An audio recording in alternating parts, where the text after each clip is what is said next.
Bon, nous allons commencer. Bonjour mesdames, bonjour messieurs.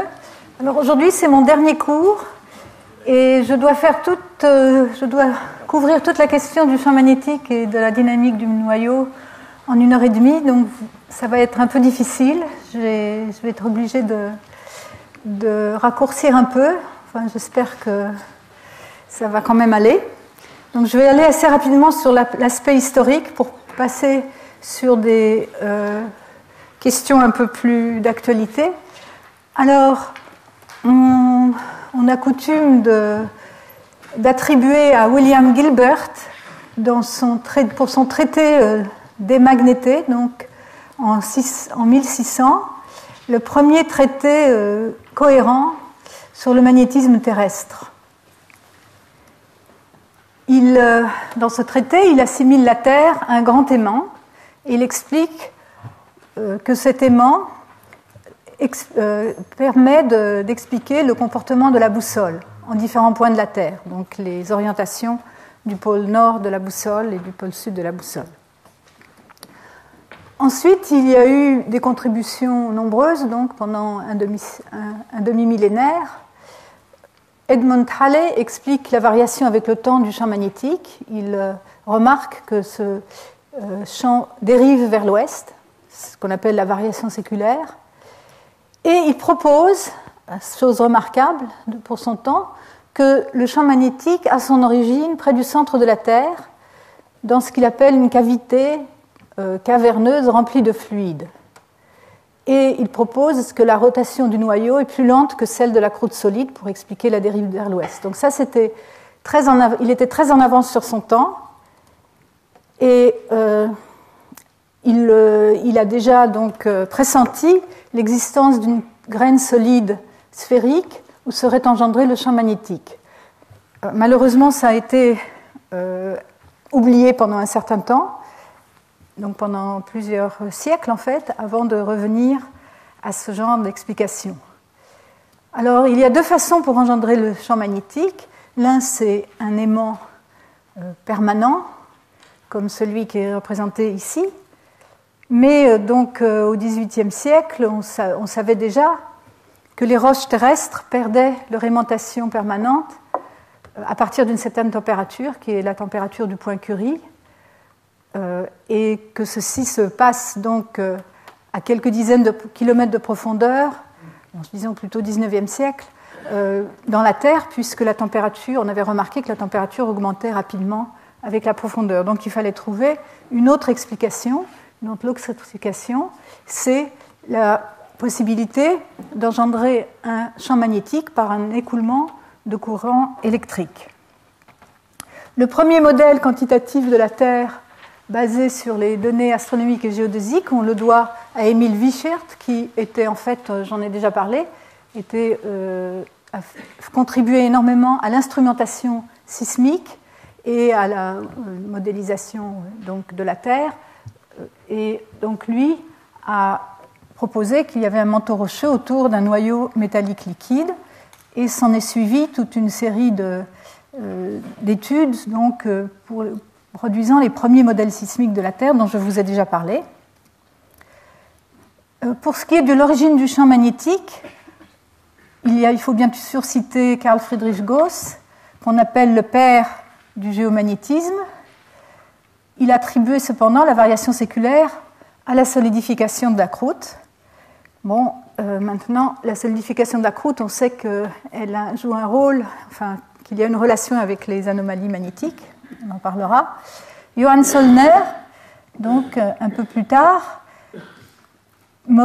propose un modèle de la variation séculaire avec des courants électriques dans un noyau liquide. Henri Poincaré, vers la fin du XIXe siècle, a développé une théorie des fluides en rotation qui s'avérera être importante. Et finalement, Sir Joseph Larmor a montré qu'une circulation dans un fluide conducteur en présence d'un faible champ magnétique induit un champ électrique. Et que pour certaines trajectoires de ces courants électriques, un champ magnétique pourrait être soutenu indéfiniment. Malheureusement, là-dessus est arrivé Cowling, qui en 1933 a élaboré un théorème qu'on appelle le théorème anti-dynamo, selon lequel il serait interdit qu'une dynamo purement axisymétrique soit stable. Et ça a pas mal ralenti l'avancée des travaux sur l'origine du champ magnétique jusqu'aux années 50, où William Elsasser et Edward Bullen, indépendamment, ont produit les premiers modèles quantitatifs pour une théorie magnéto-hydrodynamique qu'on appelle MHD. J'utiliserai cette abréviation souvent pour donc le champ magnétique. Donc une théorie qui fait intervenir la dynamique du noyau, donc les écoulements dans le noyau fluide, et le magnétisme et la rotation de la Terre. Ils ont considéré l'équation d'induction pour l'écoulement incompressible. Et la représentation du champ magnétique, c'est un point important en termes de composantes toroïdales et poloïdales et de leurs interactions. On en reparlera.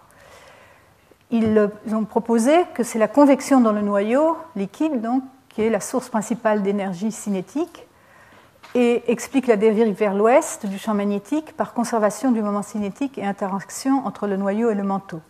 Mais ils ne prouvent pas l'existence de dynamos auto-entretenus, qui est donc le point important pour lequel il a fallu encore plus de 50 ans pour y arriver. Oui, une cinquantaine d'années pour y arriver. Ensuite, il y a eu les travaux de Backus et de Herzenberg qui ont montré l'existence de dynamos fluides et donc les limites du théorème de Cowling, et ça a un peu débloqué la situation. Et enfin, on citera le travail de Lowes et Wilkinson, qui ont, pour la première fois, pu démontrer de manière expérimentale, pu engendrer une dynamo avec des éléments conducteurs solides et fluides. Et ensuite, on saute, bien sûr, au travail de Galsmeyer et Roberts, que je vous avais déjà cité, qui ont produit le premier modèle de dynamo numérique. Ce n'est pas le premier modèle de dynamo, mais c'est le premier qui a une durée de vie conséquente. Leur dynamo durait 15 000 ans. Après, ils ont arrêté leurs calculs. Et ils ont aussi montré que leur champ pouvait s'inverser. Donc, il y avait une inversion du champ magnétique. Je vous avais déjà montré cette figure. Donc, les lignes de champ magnétique, celles qui sortent du noyau en bleu, celles qui rentrent en jaune. Donc avant l'inversion, 9000 ans avant, pendant, où on mélange un peu tout, et après l'inversion, vous voyez, le bleu est maintenant au nord et le jaune au sud. Alors le champ magnétique, je vous rappelle, donc est exprimé par un vecteur, donc qu'on appelle B, et il y a trois quantités qu'on va étudier. Donc c'est son amplitude et aussi deux angles, la déclinaison, donc l'inclinaison par rapport à l'horizontale et la déclinaison par rapport au nord géographique. Et au premier ordre, le champ magnétique est dipolaire. Si on moyenne sur 10 000 ans, cette dipolarité est valable à 95%, donc vraiment très fortement dipolaire. Et l'axe du dipôle est incliné très légèrement par rapport à l'axe de rotation de la Terre, donc de 11,5 degrés actuellement. Donc voilà une représentation donc, du dipôle avec son pôle sud vers le nord magnétique et son pôle nord vers le sud. Ensuite, donc, comment est ce champ magnétique? Si on regarde l'amplitude du champ magnétique total, on voit qu'il se mesure en nanotesla, donc presque 1 millitesla d'amplitude, plus ou moins 1 millitesla. Et donc il y a ici vous voyez les maxima et minima du champ. Par contre, ça c'est le champ total, et la partie non dipolaire est plus faible, et donc un peu plus distribuée différemment sur la surface de la Terre. Donc, l'analogie qui avait été proposée par Gilbert est toujours valable en un certain sens, c'est que le champ magnétique est analogue, mais n'est pas provoqué vraiment par un gigantesque barreau aimanté qui serait en son centre. Et donc cette analogie souligne l'importance de l'hypothèse du dipôle axial qu'on utilise donc pour les études paléomagnétiques, l'étude de l'histoire du champ magnétique de la Terre. Les observations, disons, les plus importantes sur le champ magnétique, on observe une décroissance du dipôle magnétique au cours du temps. Ici, des observations donc, depuis 1500 à 2000, donc sur 500 ans récemment. Donc un changement accompagné d'un changement d'inclinaison et le changement de la déclinaison, donc, qui montre la dérive vers l'ouest. La décroissance du moment magnétique total d'environ 20% sur 500 ans. L'inclinaison a changé de 3 à 11 degrés. Et la variation de longitude du pôle, donc ici la déclinaison, indique la dérive vers l'ouest. Ici, c'est juste un exemple montrant la façon dont les choses varient dans un observatoire particulier, ici à Paris, depuis 1590, à Paris et à Londres. Vous voyez, ça varie en phase, avec des fluctuations, une diminution générale, mais des fluctuations, une décroissance du dipôle de 0,05% par an. Et ici, donc, c'est le moment du dipôle. On voit sa décroissance entre 1820 et 1960, je crois. On peut se poser la question depuis combien de temps ce dipôle décroît. Mais si on y associe les données paléomagnétiques et archéomagnétiques, on s'aperçoit qu'il y a des fluctuations importantes de l'intensité du champ magnétique au cours du temps. Et donc ici, sur 7000 ans, on voit différents modèles, donc représentés par les différents symboles et la ligne droite, mais en moyenne, les fluctuations sont corrélées d'un modèle à l'autre, avec simplement des variations légères de l'amplitude ou de l'intensité mesurée. Et là, on voit la décroissance récente. Ce qu'il faut voir, c'est quand on étudie le champ magnétique, en général, on étudie celui de la Terre, mais on s'intéresse aussi à celui des autres planètes pour essayer de mieux comprendre ce qui se passe. Toutes les planètes n'ont pas de champ magnétique interne. La Terre est la seule des planètes rocheuses qui ait un champ magnétique à l'heure actuelle. Par contre, les planètes gazeuses ont des champs magnétiques plus ou moins forts. Quand on regarde l'intensité du champ magnétique exprimée par le moment magnétique du dipôle, on voit donc celui de la Terre est ici environ 8, 10 puissance 22 milliampères par mètre carré, ce qui place la Terre en quatrième position, qui place la Terre derrière les planètes gazeuses, mais bien supérieures de plusieurs ordres de magnitude au champ magnétique sur les autres planètes rocheuses. Ceci, c'est une représentation de la composante verticale du champ magnétique à la surface en l'an 2000. Donc ça, c'est à la surface de la Terre, tel que c'est obtenu à partir de données satellitaires, données Herstel. Et ici, projeté à la limite noyau-manteau. Donc on peut faire cette projection en continuant le champ magnétique vers le bas, vers l'intérieur de la Terre. Et on voit que quand on le continue vers le bas, on voit apparaître beaucoup plus de détails, donc à la limite avec le noyau. Ici, on le voit aussi, donc c'est toujours projeté à la limite noyau-manteau en 1905 et en 1980. Et on peut, en regardant de près, par exemple, on regarde ce patch-là bleu près de l'Afrique du Sud, on remarque la dérive vers l'ouest du champ. Entre parenthèses, ces mesures du champ donc rapportés au début du XXe siècle et même au-delà, au XIXe siècle, ont été possibles grâce à l'analyse des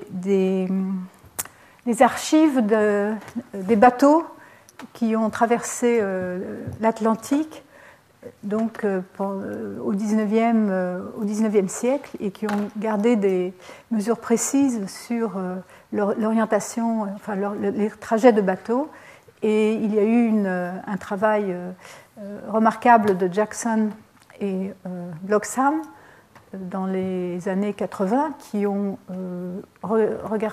épluché ces données de manière très détaillée et ont pu en faire des cartes donc relativement anciennes sur plus d'un siècle de variation du champ magnétique. Donc là, c'est aussi, on voit que les variations temporelles, on les regarde à la limite telles que projetées à la limite noyau-manteau. On a fait des progrès aussi depuis le temps qu'on étudie le champ magnétique. À la surface, quand on regarde le champ à la surface, on ne voit pas énormément de différence entre un modèle, donc le modèle de Gauss de 1835, et un modèle beaucoup plus moderne. On voit quelques différences, mais par contre, projeté à la CMB, on voit qu'actuellement, on a des informations beaucoup plus détaillées sur le champ magnétique. Alors, la mesure du champ magnétique dans les roches, donc tel qu'il a été conservé dans les roches, et la datation de ces roches permettent de reconstruire l'histoire du champ magnétique. Et bien sûr, comme vous savez, l'observation remarquable, c'est que le champ magnétique terrestre présente des inversions, donc où le pôle nord devient le pôle sud et le pôle sud devient le pôle nord. Et en moyenne, dans les temps récents, ceci se produit à peu près 4 fois par million d'années, mais ça n'est pas du tout régulier. Ici, on voit donc dans une carotte de sédiments, comme on a pu donc mesurer la déclinaison ici à gauche et l'inclinaison du champ magnétique, et donc repérer en fonction de la profondeur les inversions du champ à différentes époques. Donc après, par datation, on peut ramener ça, donc faire une échelle de temps basée sur le magnétisme. Ici, c'est au cours, un exemple, enfin, ça montre comment au cours du temps,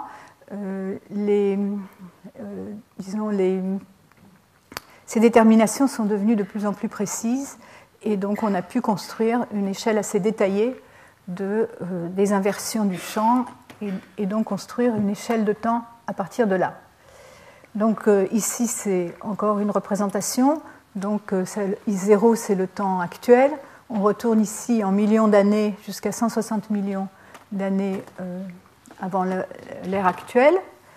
Et on voit qu'au cours du temps, ces inversions ont été plus ou moins régulières. Et en particulier, donc ici, si on représente la cadence des inversions du champ, donc en millions d'années par une moyenne glissante, on voit qu'il y a eu une période pratiquement où on n'observe pas une très très longue période où on n'observe pas d'inversion du champ qu'on appelle le supercron crétacé.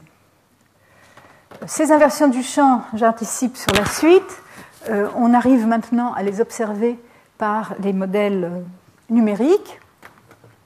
Et ici, donc, c'est un des modèles de Klatzmeier, dont je vous ai un peu mentionné déjà les travaux, qui montrent différentes. Donc ici, c'est le champ à la surface, le champ projeté donc à la limite noyau-manteau avec plus de détails, et le champ moyen avec à gauche, c'est le champ poloïdal. Et le bleu, c'est dans le sens des aiguilles d'une montre, et le vert dans le sens inverse des aiguilles de montre. Et à droite, c'est le champ toroïdal en direction et intensité. Et on a donc 4 images à 3000 ans d'intervalle montrant donc la progression vers une inversion du champ. Donc si on compare cette colonne-là avec la finale, ici, le champ s'est complètement inversé. Vous voyez, tout à fait, par exemple, si on regarde les lignes poloïdales, donc ici à gauche, tout est devenu rouge, là où c'était bleu, et de même pour le champ toroïdal. Donc ça, c'était une grande avancée dans les études, donc les modélisations. Il y a d'autres observations intéressantes. Lorsque le champ s'inverse, certains ont proposé que la trajectoire donc, du vecteur, donc, ce qu'on appelle le pôle géomagnétique virtuel, pendant l'inversion, suit des trajectoires très particulières, comme montré ici, basées sur 4 différentes inversions du champ à différentes époques. Et quand on compare ceci, enfin c'est les auteurs de cet article très cité de Lage et collaborateurs, montrent que si on compare avec un modèle de vitesse sismique à la base du manteau, ici ils avaient utilisé un des modèles de l'époque, donc les vitesses sismiques P, avec les vitesses plus rapides ici et là qui sont associées avec la présence des ondes de subduction donc, dans le manteau supérieur, mais on a ces vitesses rapides dans ces zones-là près de la limite noyau-manteau. Et donc, ces auteurs ont proposé que ces lignes de champ étaient, ces vecteurs, donc le pôle géométrique virtuel suivait ces trajectoires, donc parce qu'il était contrôlé par les variations latérales de température dans le manteau. On pourrait penser que les mouvements de convection dans le noyau externe seraient affectés par ces conditions donc inhomogènes de flux de chaleur à la limite noyau-manteau et qu'on aurait un flux descendant qui correspondrait aux zones de subduction. Mais tout le monde n'est pas d'accord avec ça. Il y a la validité statistique de ce genre d'études a été contestée. Cependant, ça reste une hypothèse encore valable. Alors, je ne vous apprends rien sur le fait que le champ magnétique, les inversions du champ magnétique ont joué un rôle fondamental dans l'acceptation de la tectonique et le développement de la théorie de la tectonique des plaques dans les années 60. Donc, dans les océans, dans les rides océaniques, le magma, en se solidifiant, acquiert la direction du champ magnétique de l'époque à laquelle il se solidifie, donc au passage, quand il se refroidit et passe par le point Curie.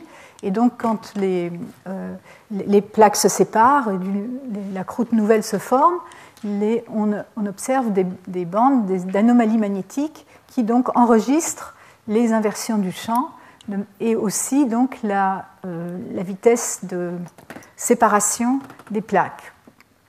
Donc ça ici, on peut donc associer les anomalies magnétiques avec l'échelle de temps basée sur le champ magnétique.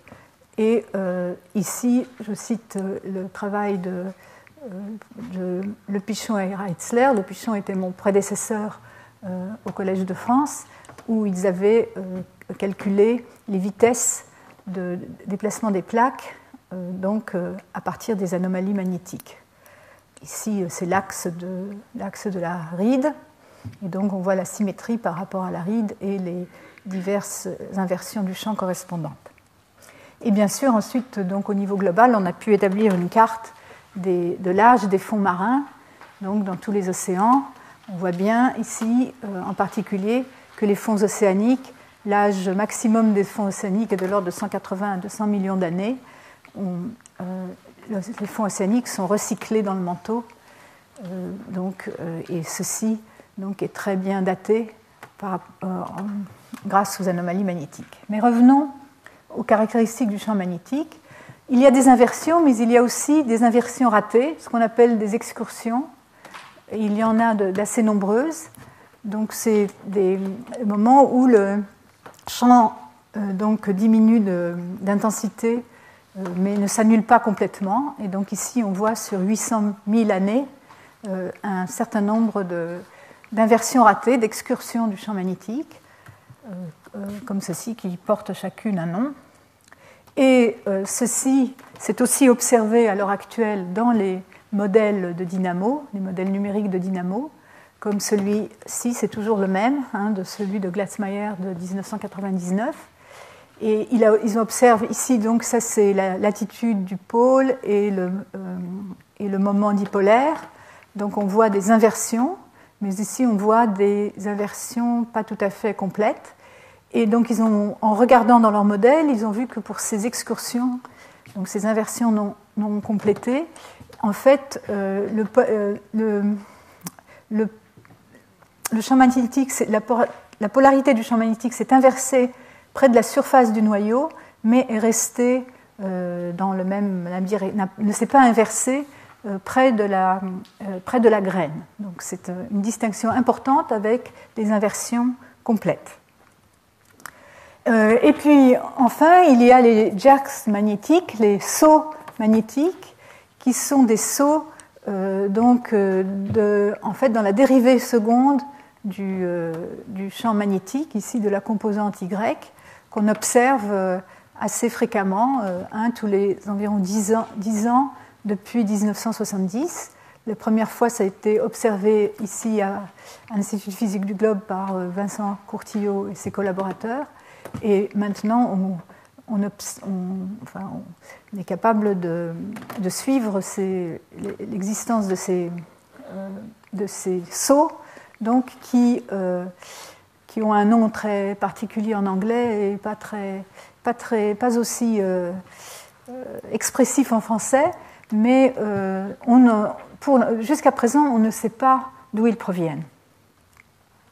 Alors, donc, pour résumer les caractéristiques du champ magnétique terrestre, d'abord, la persistance d'un champ magnétique interne au cours de l'histoire de la Terre, ce que l'on sait par les diverses études paléomagnétiques, un point important. L'âge du champ magnétique est estimé à plus de 3,5 milliards d'années. Donc, la dominance de la partie dipolaire du champ. Le temps de relaxation du champ dipolaire dans le noyau est de l'ordre de 20 000 ans. Je vais en parler un peu plus. Donc, si la dynamo n'était pas entretenue, le champ magnétique s'annulerait au bout de 20 000 ans. Donc, il y a besoin d'un processus d'auto-entretien du champ magnétique. Et donc, je l'ai déjà dit, la partie dipolaire est importante. C'est un dipôle axial géocentré qu'on appelle le GAD, le Geocentric Axial Dipole. Le champ dipolaire ne diminue pas avec le temps, il y a des fluctuations, mais en moyenne est de l'ordre de 8, 10 puissance 22 ampères mètre carré. Et il y a des fluctuations. La dérive séculaire vers l'ouest, c'est bien sûr très important. La décroissance du moment dipolaire avec le temps depuis les mesures de Gauss en 1830. Les sauts géomagnétiques qui sont, eux, à courte échelle, et des fluctuations sur des dizaines d'années. Et puis, bien sûr, les inversions du champ magnétique, avec en moyenne 4 par million d'années, mais irréguliers. Donc tout ça, ce sont des éléments qu'il faut pouvoir reproduire quand on propose un modèle pour expliquer le champ magnétique, donc un modèle de dynamo. Ah oui, et le processus d'inversion lui-même dure de 2 à 12 000 ans. Alors, la viscosité du noyau externe est faible, elle est de l'ordre de celle de l'eau. Donc, le noyau est affecté donc, de convection et de turbulence. Les vitesses du fluide, donc mesurées à partir des mesures magnétiques, sont de l'ordre de 20 km par an. Et donc, ces mouvements de fluide induisent des courants électriques et un champ magnétique qui persiste malgré la résistance électrique des matériaux du noyau. Donc, c'est ce qu'on appelle la dissipation ohmique, qui est donc de 15 000 à 20 000 ans, donc, comme je l'ai déjà dit. Donc, un modèle de dynamo propose que l'énergie cinétique est convertie, donc l'énergie du mouvement de convection dans le noyau est convertie en énergie électromagnétique et que ceci est favorisé par la rotation de la Terre qui va structurer l'écoulement, donc par la force de Coriolis, comme on va le voir, qu'en moyenne, il y a un équilibre statistique et que, très important, l'histoire de la dynamo terrestre est liée à celle du refroidissement de la Terre et éventuellement à la présence d'éléments radioactifs dans le noyau, donc le potassium étant l'élément favori, dont on ne sait pas jusqu'à présent vraiment bien s'il y en a dans le noyau ou pas. Je n'en ai donc pas parlé, je n'ai pas vraiment eu le temps d'en parler dans mon cours sur la physique des matériaux dans le noyau, mais c'est un élément qui revient toujours, un élément inconnu qui revient toujours à la charge quand on essaie de faire un bilan énergétique du noyau. Et donc l'évolution thermique et chimique du noyau et l'évolution thermique du manteau sont importantes pour contrôler, pour bien comprendre l'évolution du champ magnétique. Et donc regardons un peu d'abord la convection dans le noyau. Donc la convection dans le noyau, elle est due à plusieurs facteurs. Enfin, elle tire son énergie de plusieurs facteurs. La cristallisation progressive de la graine qui expulse des éléments légers. Donc les éléments légers vont avoir tendance à monter dans le noyau et donc vont induire des courants de convection. Il y a bien sûr le refroidissement du noyau donc depuis la formation de la Terre qui va transférer sa chaleur dans le manteau. Il y a aussi la chaleur latente de cristallisation de la graine, donc les éléments importants dont il faut aussi connaître le rapport. On pense que la contribution chimique, donc la contribution des éléments légers, est 2 à 3 fois supérieure à la contribution thermique. Et bien sûr, dans le passé, la graine était plus petite. Et de nombreux travaux actuellement s'interrogent sur l'âge de la graine et proposent des âges très différents, entre 1 et 3 milliards d'années. Mais bien sûr, quand la graine était plus petite ou avant qu'elle n'ait commencé à cristalliser, la contribution thermique était dominante, donc il faut, dans ce cas, trouver un moyen d'engendrer le champ magnétique sans la graine. Donc donc ça donne lieu à des débats importants. Un travail très récent de Gobbins propose qu'en fait la convection thermique n'est pas suffisante pour engendrer la dynamo et que donc la graine est aussi ancienne, a commencé à cristalliser au moment de la formation de la Terre. Mais disons, d'autres auteurs pensent que la graine est beaucoup plus jeune, mais sans doute quand même plus que 1 milliard d'années. J'ai oublié quelque chose. Donc ici, la quantité très importante, c'est le flux de chaleur total qui provient du noyau. On l'estime. Pour l'estimer, il faut connaître le gradient de température, donc à travers la couche limite entre le noyau et le manteau, et la conductivité thermique des silicates du manteau. Cette conductivité thermique n'est pas très bien connue, et le saut de température donc à travers cette couche limite n'est pas non plus très bien connu. On l'extrapole depuis le haut, on calcule la température dans le manteau à partir de ce qu'on connaît à la surface et dans le manteau supérieur, et quelques hypothèses sur l'adiabaticité dans l'ensemble du manteau. Et de même pour le noyau, pour l'autre côté, du côté de la CMB, on extrapole aussi à partir de la limite de la graine. Donc vous voyez pourquoi c'est tellement important de connaître la température de fusion du fer aux conditions du noyau, et aussi bien sûr celle du matériau qui compose le noyau et la graine, pour pouvoir ensuite extrapoler ce qu'on fait généralement le long de l'adiabat, et qui donne donc un écart de température, un saut de température que l'on estime entre 500 et 1000 degrés. Et donc, à partir de ça, on peut calculer le flux de chaleur. Et vous voyez, il y a quand même un facteur 2 d'incertitude, et donc un facteur 2 sur le flux de chaleur total qui provient du noyau. Donc, on estime entre 6 et 12 terawatts. Donc, le flux de chaleur est donc quantité importante. Il y a le flux de chaleur qui est donc amené donc par conduction le long du gradient de température adiabatique dans le noyau externe. Et donc le flux de chaleur, il y a donc cette partie qui est très importante, qui contribue au flux de chaleur donc total qui va dans le manteau. Et donc il faut enlever ce flux de chaleur par conduction pour avoir le flux de chaleur qui donc correspond à ce qui est à l'énergie qui est disponible pour la dynamo.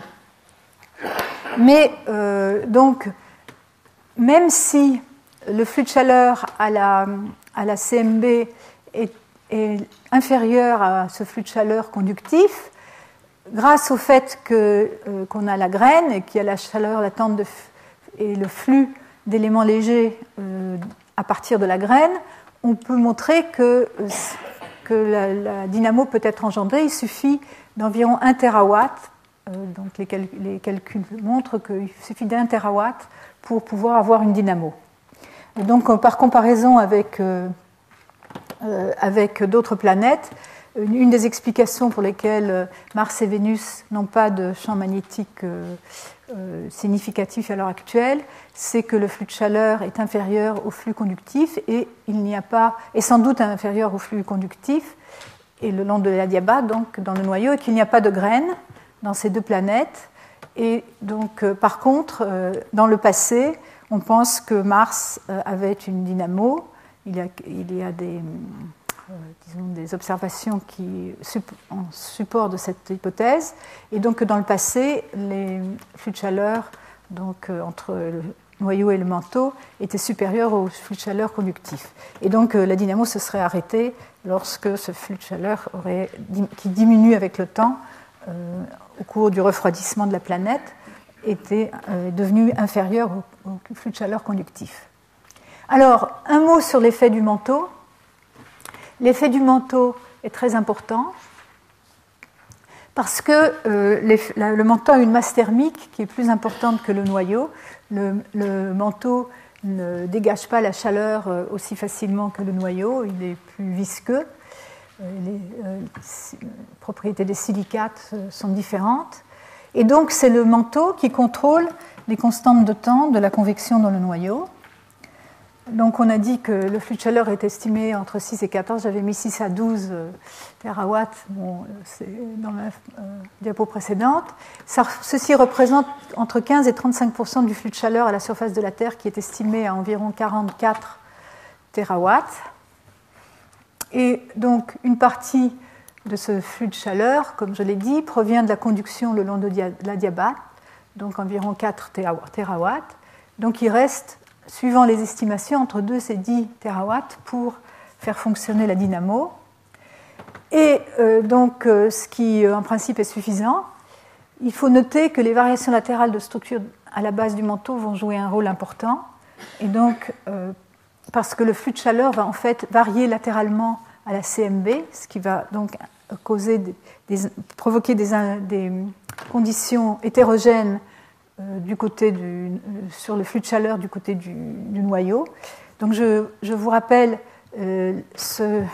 ici une image des variations latérales de vitesse sismique des ondes de cisaillement à la base du manteau, telles qu'on les construit actuellement à partir des modèles sismiques tomographiques, où on voit ces deux grandes zones de vitesse lente qu'on appelle les superplumes, avec un anneau de vitesse plus rapide.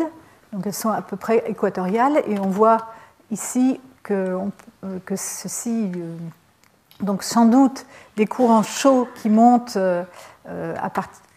ces vitesses lentes représentent des courants chauds. On pense qu'elles représentent aussi des variations de composition, mais certainement en partie de chaleur, et donc des variations de flux de chaleur, puisque les températures vont varier latéralement donc du côté du manteau. Et donc voilà, ça c'est simplement pour illustrer, c'est une coupe horizontale, et ici un petit cartoon où on voit donc maintenant en coupe verticale ce qu'on pense qui se passe donc dans cette couche des secondes, donc juste au-dessus de la limite noyau-manteau, où on a des courants ascendants et d'autres complications de la structure qui est très hétérogène. Alors, donc passons un peu donc à comment on va étudier la dynamo. C'est la partie intéressante mais aussi la plus difficile. Donc l'équation, on va d'abord regarder simplement la circulation, donc la convection dans le noyau. Donc l'équation correspondante, ici j'ai oublié les vecteurs, mais ici c'est donc la vitesse du fluide, et oméga c'est la rotation de la Terre, le gradient de pression, la densité, et puis ensuite donc toutes les autres forces, en particulier celle due au magnétisme qu'on va introduire plus tard.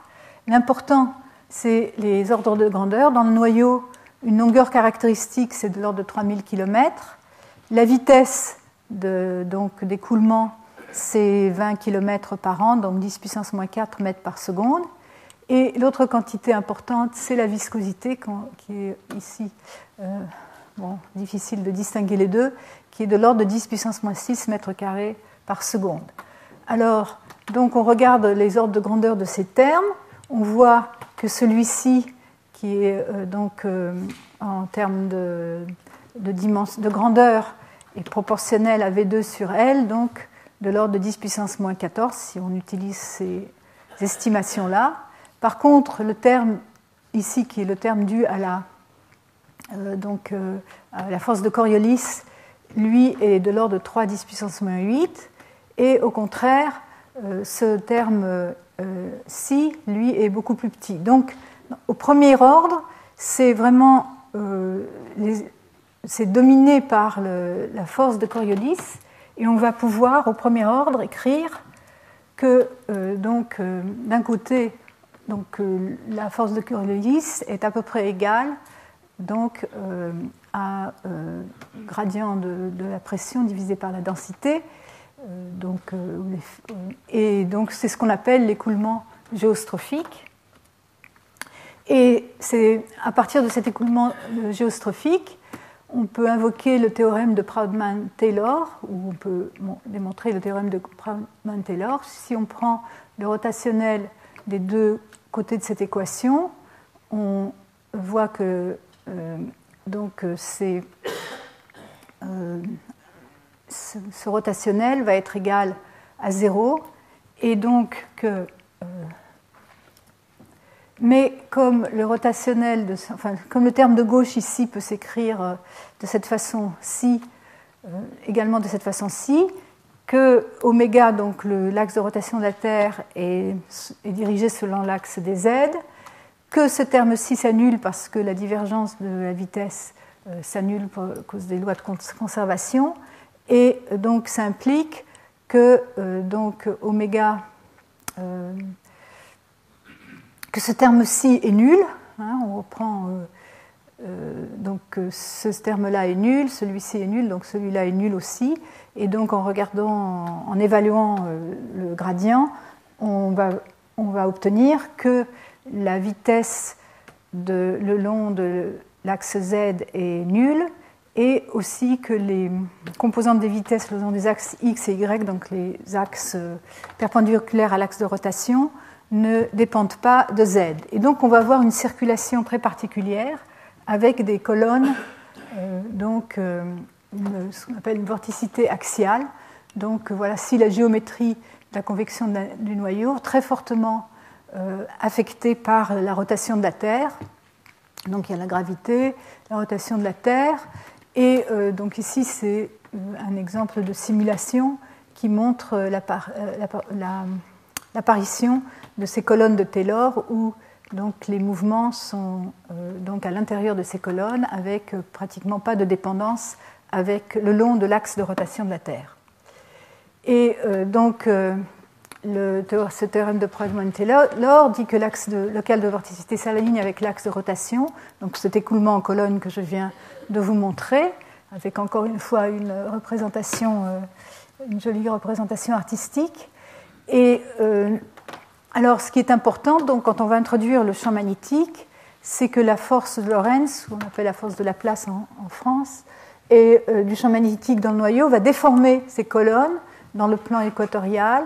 Et il y avoir d'autres causes de déformation, comme par exemple les topographies de la CMB ou de la limite entre le graine et le noyau, et les effets de la compressibilité du fluide. Et donc on va avoir, en présence du champ magnétique, une convection hélicoïdale, donc des écoulements qui vont monter suivant des hélices dans ces colonnes. Alors, je rappelle très rapidement les principes de l'induction électromagnétique. Donc si vous avez un aimant et un circuit électrique fermé, vous approchez l'aimant du circuit, ou vous l'éloignez, et donc à ce moment-là, le flux magnétique à travers votre circuit change, et ça va induire un courant électrique dans votre circuit. Et donc, et par contre, vous pouvez faire ça aussi, non en laissant l'aimant fixe, mais en déformant le circuit électrique, parce que, encore une fois, le flux magnétique va changer, et donc ça va induire un courant électrique pour essayer de compenser les variations du flux magnétique. Et ensuite, donc, l'auto-induction électromagnétique, dans ce cas-là, on a deux bobines, avec un courant dans la première qui induit un flux magnétique dans l'autre, qui va provoquer un courant électrique dans la bobine de droite, et donc inversement, ce courant électrique va changer un flux magnétique sur l'autre bobine, et donc va induire un champ magnétique, ou va changer le champ magnétique sur la première colonne. Donc vous avez ainsi un système circulaire qui donc représente l'auto-induction. L'équation de l'induction magnétique, elle s'écrit comme ceci. Donc V, c'est toujours la vitesse du fluide, B, le champ magnétique, mu, la perméabilité magnétique, et sigma, la conductivité.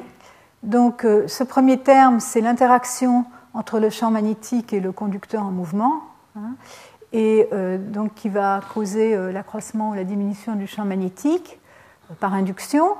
Et il y a ce terme qui s'ajoute, qui représente la diffusion du champ magnétique. Et on voit que si la vitesse est nulle, ce premier terme va s'annuler, et donc la variation du champ va être donc dominée par ce terme-là, qui, lui, va s'estomper progressivement, et qui va avoir pour conséquence que le champ va s'estomper progressivement, et donc on calcule, sur la base justement des connaissances de ces facteurs-là, que ça se produirait donc de manière exponentielle, suivant l'équation qui reste, sur une période d'environ 15 000 ans. Alors, je rappelle aussi qu'un champ vectoriel à divergence nulle, parce que je vous ai déjà parlé des composantes toroïdales et poloïdales, peut être représenté par une somme d'un champ poloïdal et d'un champ toroïdal. En introduisant un couple de potentiels scalaires, psi et phi, on peut écrire le champ comme le rotationnel de psi plus le rotationnel du rotationnel de phi. Et donc l'un est le champ toroïdal, l'autre champ poloïdal, et on a bien un champ à divergence nulle. Et donc, il y a deux concepts importants quand on réfléchit à comment peut être régénéré le champ magnétique qui, normalement, devrait disparaître assez rapidement. On invoque deux effets, l'effet oméga et l'effet alpha. Alors, l'effet oméga, c'est la transformation d'un champ poloïdal, comme indiqué ici par cette flèche, en champ toroïdal, du fait de la rotation différentielle du noyau. Ces lignes de champ poloïdal se déplacent avec le fluide, et elles sont tordues donc, par la rotation différentielle du noyau. Et donc voilà ce qui se passe.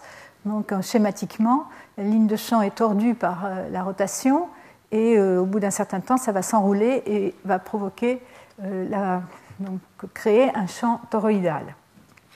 De même, donc l'effet alpha, c'est l'effet inverse, c'est la transformation d'un champ toroïdal en un champ poloïdal. Le champ toroïdal, qui lui aussi est gelé dans une cellule convective, on suppose prenons l'exemple d'un champ toroïdal dans une cellule convective ascendante. Le fluide va donc aussi déformer la ligne de champ toroïdal et va créer une boucle qui va donner, donc cette fois-ci due essentiellement à la force de Coriolis, et ça va donner lieu à un champ poloïdal.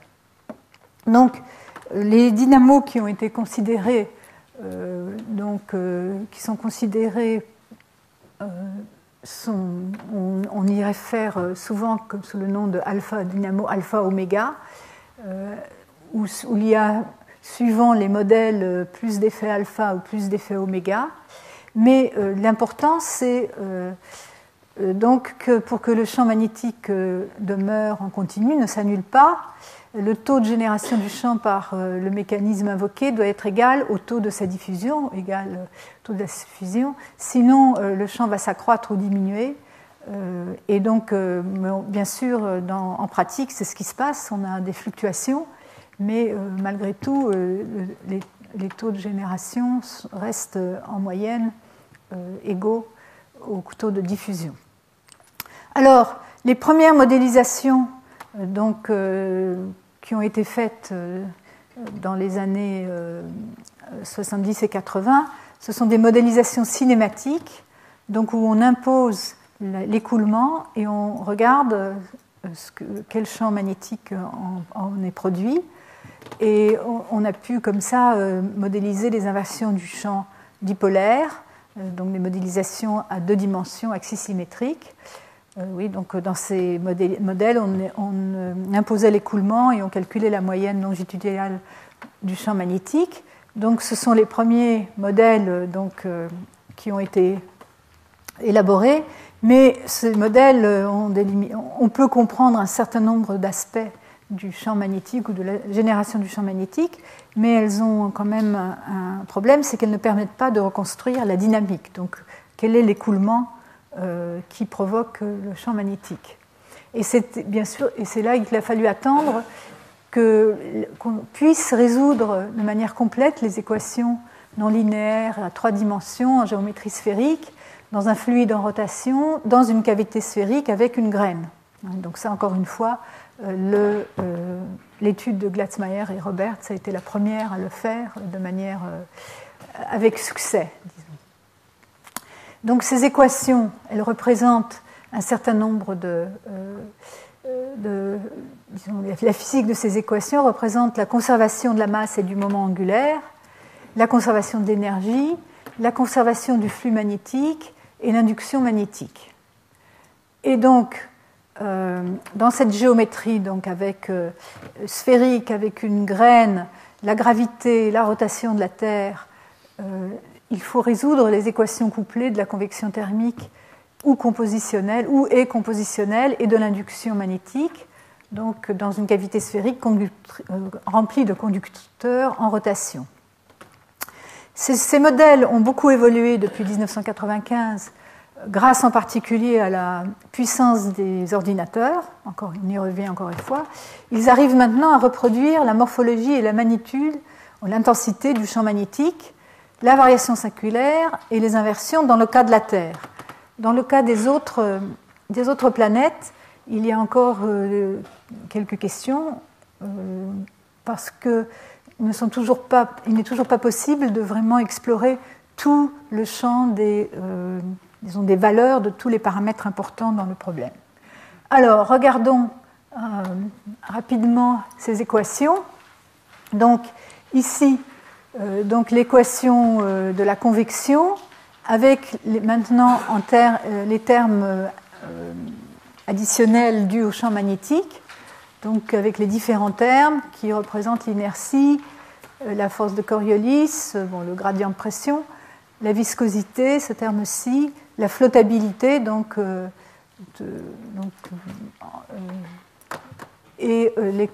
le terme de Laplace ou de Lorentz. Il y a aussi donc cette équation qui représente donc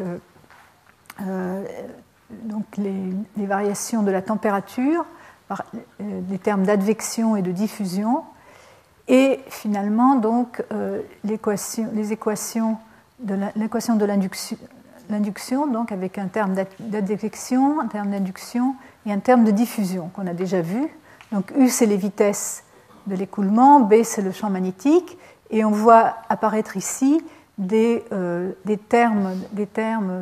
paramètres sans dimension qui jouent un rôle très important. Donc E, c'est le nombre d'Ekman, R, c'est le nombre de Rayleigh bien connu pour la modélisation de la convection, et ici deux nombres de Prandtl que je vais décrire un peu plus. Donc les quatre paramètres de contrôle de ces équations. Donc il y a le nombre de Rayleigh qui représente le rapport des forces de la flottabilité et de viscosité, et on définit un nombre de Rayleigh critique en dessous duquel on ne peut pas avoir de convection. Et donc dans la Terre,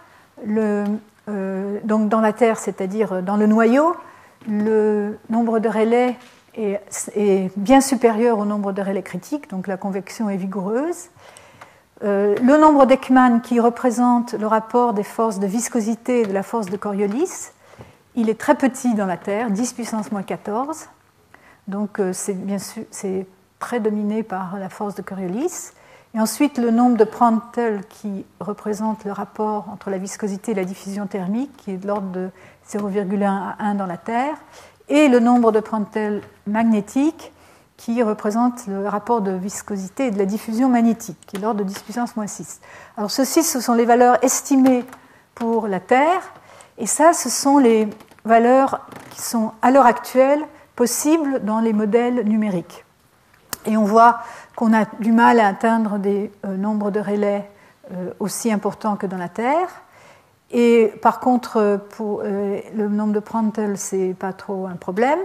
Mais surtout, on remarque que le nombre d'Ekman, on a beaucoup de mal à arriver à des valeurs aussi petites. Ce nombre d'Ekman est aussi lié à l'apparition de couches limites à la CMB et à l'ICB, qu'on appelle les couches d'Ekman, qui sont très fines et qu'on ne peut pas résoudre avec les moyens de calcul actuels. Donc on arrive à peu près 10 puissance moins 6, un peu moins à l'heure actuelle, et le nombre de Prandtl magnétique, lui aussi, on n'arrive pas à le modéliser aussi petit qu'il le faudrait. Alors donc le nombre d'Ekman, donc les forces visqueuses sur les forces de Coriolis, donc sa définition, c'est la viscosité dynamique divisée par le produit de la rotation de la Terre, la longueur caractéristique au carré, et le sinus de l'angle entre la direction de l'axe de rotation de la Terre et la vitesse du fluide. Et donc je viens de vous dire qu'il y a des couches d'Ekman qui se forment, et dans ces couches, il y a équilibre entre la force visqueuse et la force de Coriolis. Elles sont très fines. Elles sont d'une épaisseur qui est à peu près celle de la racine carrée de la viscosité divisée par l'amplitude de la rotation de la Terre. Et donc, on pense qu'elles sont de l'ordre de 1 mètre d'épaisseur dans le noyau. Vous vous rendez compte, c'est extrêmement faible par rapport aux milliers de kilomètres de la longueur caractéristique. Mais elles jouent un rôle dans la dynamique à grande échelle, parce qu'en particulier, il y a le phénomène de pompage d'Ekman qui va donc attirer l'écoulement de manière perpendiculaire aux limites donc de CMB et ICB pour pouvoir conserver la masse dans la couche. Alors à l'heure actuelle, les dynamiciens qui font du numérique sont en train d'essayer de trouver des astuces pour pouvoir résoudre ces couches ou à s'approcher de l'épaisseur de ces couches limites beaucoup plus qu'elles ne peuvent le faire jusqu'à présent, en particulier en introduisant des paramétrisations dynamiques du modèle qui permet d'avoir une paramétrisation différente dans différentes parties du noyau. Il y a aussi un autre type de limite, ou ce qu'on appelle les couches de Stewardson. Ce sont des couches de cisaillement interne qui, elles, sont au bord des colonnes de Taylor, donc de ces colonnes qui gèrent le flux, l'écoulement. Donc l'épaisseur, elles sont aussi très fines, mais un peu plus épaisses que les couches d'Ekman, et elles font intervenir la viscosité cinématique. Ce qui est important, c'est que la présence du champ magnétique influence fortement la course de Stewardson le long du cylindre tangent à la graine et va donc provoquer une certaine morphologie de l'écoulement, distinguant ce qui se passe à l'intérieur et à l'extérieur du cylindre tangent. Donc, en résumé, pour les conditions nécessaires pour une dynamo, il faut une couche fluide formée d'un matériau conducteur, et comme aussi il est préférable d'avoir une graine solide au milieu, il faut aussi une vitesse d'écoulement suffisamment rapide. Ça, j'en ai pas encore parlé, mais il y a ce qu'on appelle le nombre de Reynolds magnétique. Ici, la vitesse multipliée par la longueur caractéristique divisée par la viscosité, qui doit être supérieure à 50, ce qui est bien vérifié dans la Terre. Et donc, il faut aussi que la topologie de l'écoulement soit adéquate, en particulier une topologie hélicoïdale qui est une expression de l'importance de la force de Coriolis dans ce processus.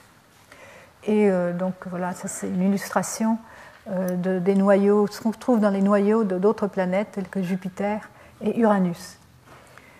Donc, quand on fait donc on calcule des dynamos numériques, on trouve plusieurs. On a quand même quelques résultats importants de tous ces essais de dynamo numérique en faisant varier les différents paramètres dans le domaine possible, disons jusqu'à présent, par la modélisation numérique.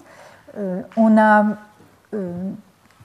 trouve en général deux types de modèles. Un type qui ressemble, donc ça c'est le champ observé à la CMB, donc un type qui trouve un champ dipolaire qui ressemble bien au cas de la Terre, mais on trouve aussi des solutions multipolaires, donc tout à fait différentes. Donc ce qui est exprimé ici, la différence entre la puissance dans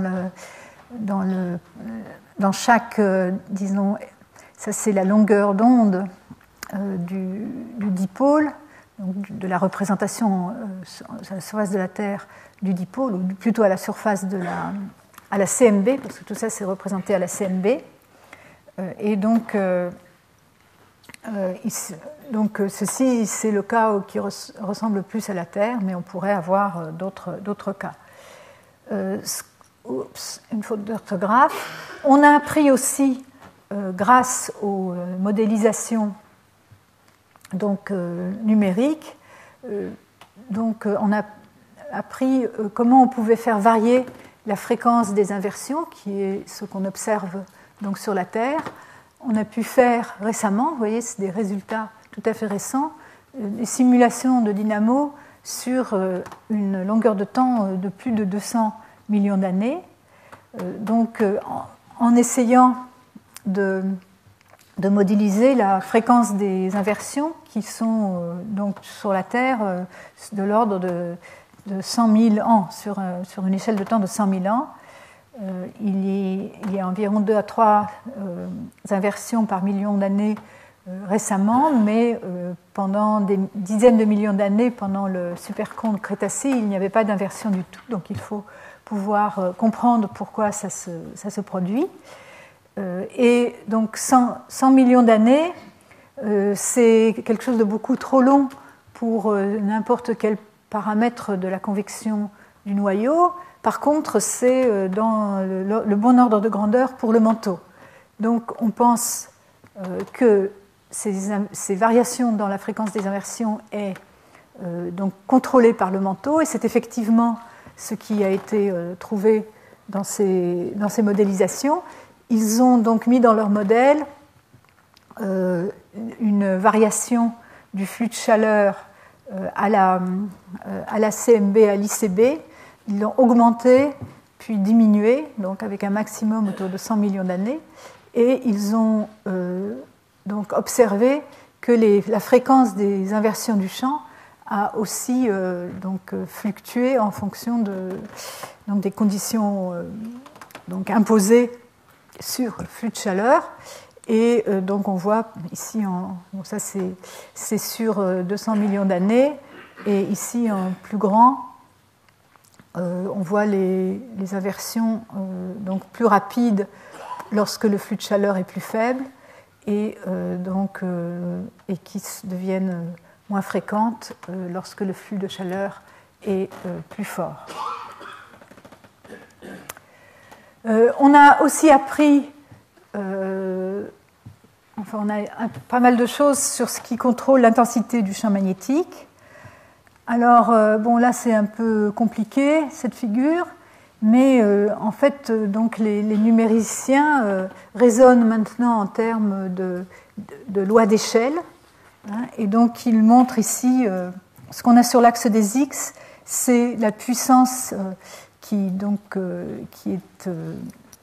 dont on dispose pour générer la dynamo, dont on dispose pour générer la convection, et en l'axe des Y, c'est disons, l'intensité du champ, c'est le carré de l'intensité du champ. Et donc on voit ici des simulations qui ont été faites à des nombres d'Ekman différents, et on voit qu'ils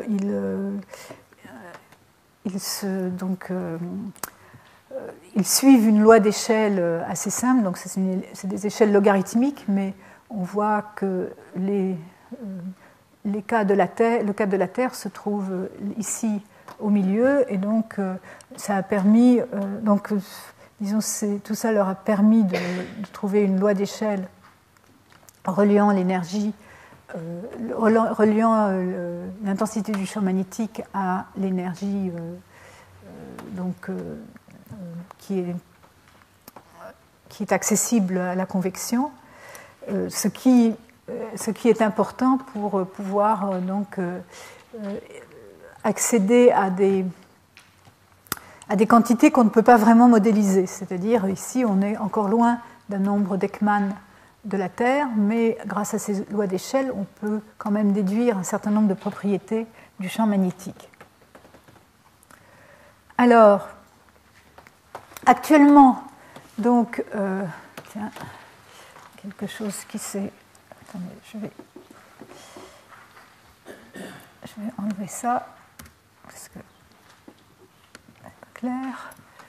Donc, actuellement, donc, comme je vous ai dit, ces modèles magnéto-hydrodynamiques souffrent de la résolution spatiale qui n'est pas encore assez suffisante pour représenter de manière réaliste les couches limites, ces couches d'Ekman et de Stewardson, donc de la convection du noyau. Donc il faudrait... donc les efforts tendent vers des nombres de Rayleigh plus grands et des nombres d'Ekman plus petits.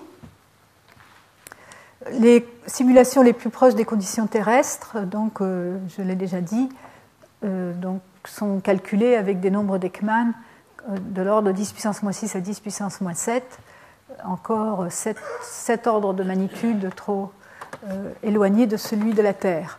Et un calcul comme ceci, cela demande plusieurs semaines sur 512 nœuds du fameux Earth Simulator, qui est un grand super ordinateur au Japon, à Jamstec, qui il y a quelques années encore était l'ordinateur le plus puissant au monde, mais il a été déjà dépassé. Et enfin, ce sont des calculs considérables. Alors, on va passer donc à la dernière partie de mon exposé, où on va parler un peu des dynamos expérimentales. Et là, je vais citer un article de revue de Cardin et Brito de 2007 où ils expriment que l'avantage des expériences, parce que bien sûr on peut faire beaucoup de choses avec les calculs numériques, mais c'est bien de les compléter par des expériences parce qu'ils ont des avantages. C'est que les expériences sont faites avec des fluides métalliques avec des propriétés physiques connues qu'on peut, disons, rapprocher de celles de la Terre. Il y a quand même d'autres désavantages. En particulier, c'est l'observation des résultats, qui n'est pas toujours simple. Même, on en revient un peu au même problème, c'est voir les couches limites. Dans les expériences, n'est pas quelque chose de simple à réaliser. Les modèles expérimentaux ont d'abord considéré, bien sûr, la convection dans le noyau, avec seulement la convection, donc sans champ magnétique. Ces modèles ont été construits souvent en utilisant comme milieu, comme le fluide, l'eau, et aussi des expériences avec des fluides en rotation. Je n'ai pas le temps de parler de cela, mais je vais plutôt me concentrer sur les dynamos expérimentales qui regardent l'effet du champ magnétique, et ceux-ci sont faits en travaillant avec du sodium liquide, ce qui représente quelques difficultés.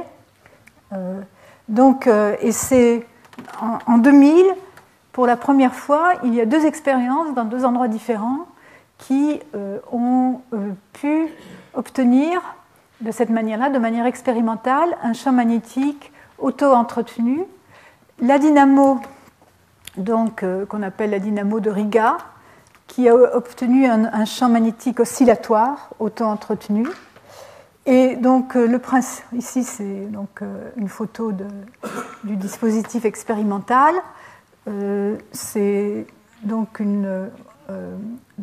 tout le dispositif a environ 3 mètres de hauteur et comprend 3 cylindres coaxiaux faits en acier.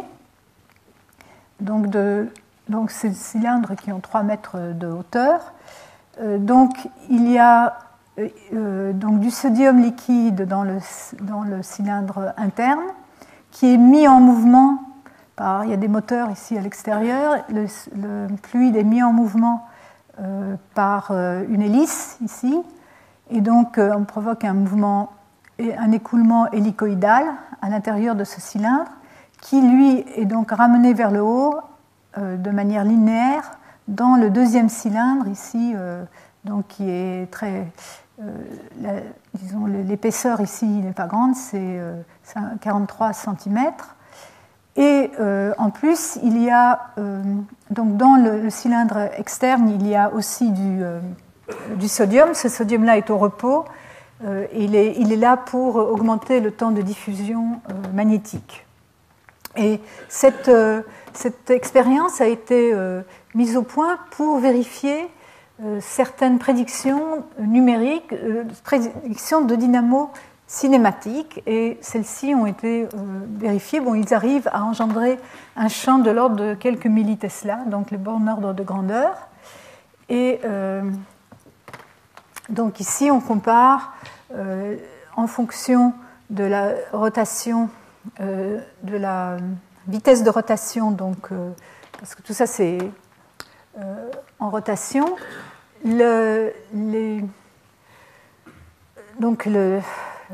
croissance du champ magnétique. Ici les croix c'est les résultats de l'expérience, et les traits c'est les paramètres calculés par les modèles cinématiques. Il y a ici, on regarde P qui est la croissance du champ magnétique et la fréquence de ce champ, parce que c'est un champ oscillatoire dans ce cas-là. Donc ce n'est pas exactement le champ magnétique avec les propriétés terrestres, mais au moins il y a accord avec les résultats des calculs et aussi le fait que le champ est auto-entretenu. Ensuite, pareil, la même année, une autre dynamo construite tout à fait différemment, ce qu'on appelle la dynamo de Karlsruhe. Alors, celle-ci a été construite, il y a 51 cylindres en acier qui contiennent du sodium liquide. Et donc, en fait, chacun a 10 cm de diamètre et à l'intérieur, il y a un petit cylindre de 10 cm de diamètre où l'écoulement est linéaire et à l'extérieur, un cylindre où l'écoulement est forcé à être hélicoïdal. Donc c'est un peu la même idée, mais pas tout à fait. Et là, ils obtiennent, donc c'est aussi du sodium liquide, et l'écoulement est entraîné par des pompes qui sont éloignées du système, et ils arrivent à observer plusieurs milliampères de champ pendant quelques heures. Et cette fois-ci, le champ est un champ stationnaire. Donc ici, encore une fois, c'est une photo du dispositif vu de haut avec ces cylindres. Alors maintenant, les dynamos expérimentales qui associent le champ magnétique avec la rotation, ce qui devient assez dangereux du point de vue expérimental. Donc, ils considèrent une cavité sphérique avec une graine en rotation, avec une rotation différentielle, et ils introduisent à l'intérieur de la graine, donc de la sphère interne, un champ magnétique qui est créé par un aimant permanent, et ils observent une super rotation dans la région équatoriale du noyau liquide. Et ils ont aussi observé, donc ça c'est les travaux de Cardin de 2002, je n'ai pas d'image pour l'instant, que le champ magnétique induit s'amplifie lorsqu'il y a une rotation, lorsque la graine tourne dans le sens inverse de la rotation de la sphère externe. Donc voici ça ici, c'est les dispositifs de Grenoble, donc avec donc une sphère interne, une sphère externe, 45 litres de sodium liquide à l'intérieur. Donc on voit ici la photo. C'est dans un bâtiment séparé à cause des problèmes de sécurité. Donc voilà, donc le champ magnétique imposé est de 8 millitesla. Et voilà donc une des expériences les plus récentes. Et il y a aussi l'expérience de Cadarache, donc une expérience qui est une collaboration entre le CEA, le CNRS et les écoles normales supérieures de Paris et de Lyon, qui donc ont réussi à faire engendrer un champ magnétique dans un écoulement pleinement turbulent de sodium liquide. Donc là, c'est une cuve de 60 cm de long et de 60 cm de diamètre, avec 150 litres de sodium et en rotation à plus de 1020 tours par minute. Et ils ont aussi, donc la rotation différentielle, s'il y a une rotation différentielle, le champ, les caractéristiques, la morphologie du champ est plus riche. Donc voilà, et là ils ont donc observé des renversements du champ magnétique. Donc c'est une première aussi pour ce qui est de l'observation expérimentale. Donc ici, vous voyez ici en fonction du temps la puissance